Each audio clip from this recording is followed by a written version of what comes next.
Bienvenue sur un didacticiel vidéo de ET Systèmes électroniques GmbH, votre spécialiste des sources AC et DC, charge électronique et source DC avec réinjection sur le réseau.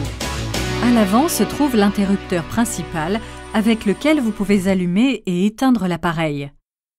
Le bouton Standby permet de libérer les valeurs définies individuellement à la sortie ou, à l'inverse, de désactiver la sortie. En dessous se trouve le bouton Display avec lequel vous pouvez changer les différents modes d'affichage. Le générateur d'impulsion rotatif, c'est-à-dire le bouton Select, permet de modifier et de régler les valeurs. Après avoir allumé l'appareil, le logo ET Systèmes apparaît sur l'écran pendant quelques secondes. Pendant ce laps de temps, le contraste de l'affichage peut être réglé au moyen du générateur d'impulsion rotatif. Le contraste défini est enregistré même après la mise hors tension.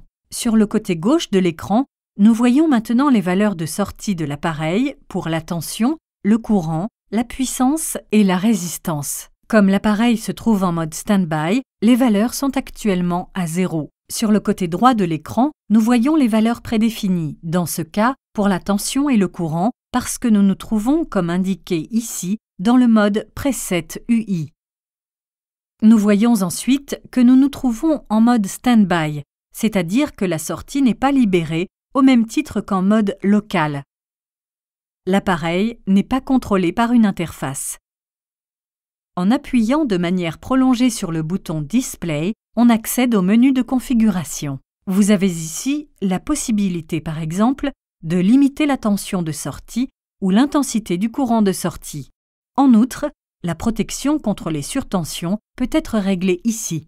Dans le menu Remember Last Setting, je peux choisir si les valeurs définies doivent être mémorisées. Régler cette rubrique sur On afin que les réglages soient mémorisés même après la mise hors tension de l'appareil. En appuyant brièvement sur le bouton Display, vous pouvez maintenant voir les interfaces intégrées et à partir d'ici, également, éventuellement en modifier les valeurs. En appuyant à nouveau sur ce bouton, cela nous ramène à l'affichage standard. Nous sommes maintenant en mode UI, interface utilisateur, c'est-à-dire que la tension et le courant peuvent être prédéfinis. Ici, vous voyez également maintenant la répercussion de la limitation de tension que nous avons définie. L'appareil peut à l'origine aller jusqu'à 1000 volts, mais maintenant, vous ne pouvez pas le régler à plus de 500 volts dans Preset. En appuyant à nouveau, on accède au préréglage de l'intensité du courant et en actionnant le bouton Standby, les valeurs seront libérées à la sortie.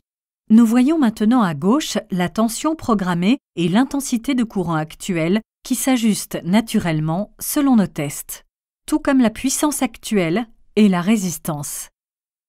En dessous à droite, nous voyons que l'appareil se trouve maintenant en mode U-Limit.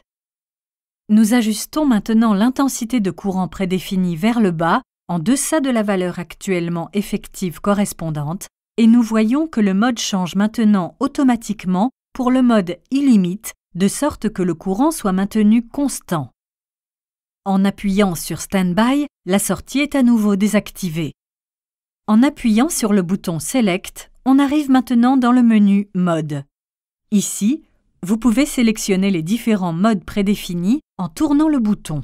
Nous sommes maintenant en mode UIP.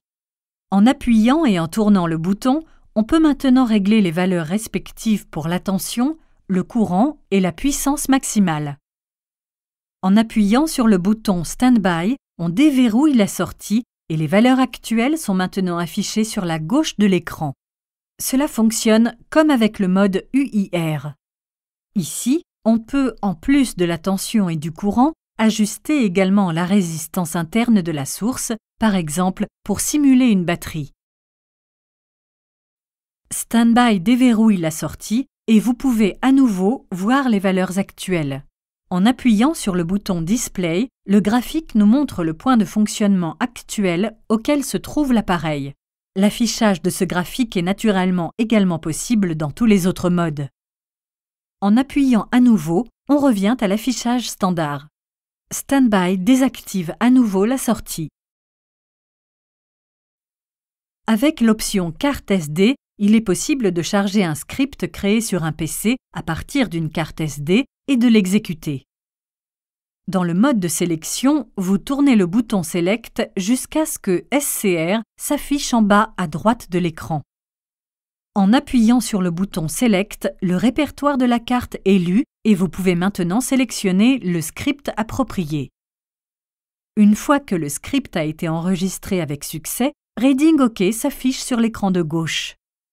Ici, nous voyons le script créé sur le PC. En outre, il est possible de créer un fichier journal sur la carte SD. Là, il faut prendre soin de préciser l'intervalle dans la première ligne.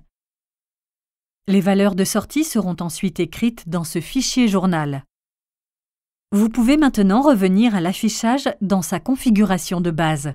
En appuyant sur le bouton Standby, cela libère la sortie et l'appareil exécute les commandes du script de manière séquentielle. Dans le fichier journal se trouvent maintenant les valeurs émises en fonction de l'intervalle spécifié.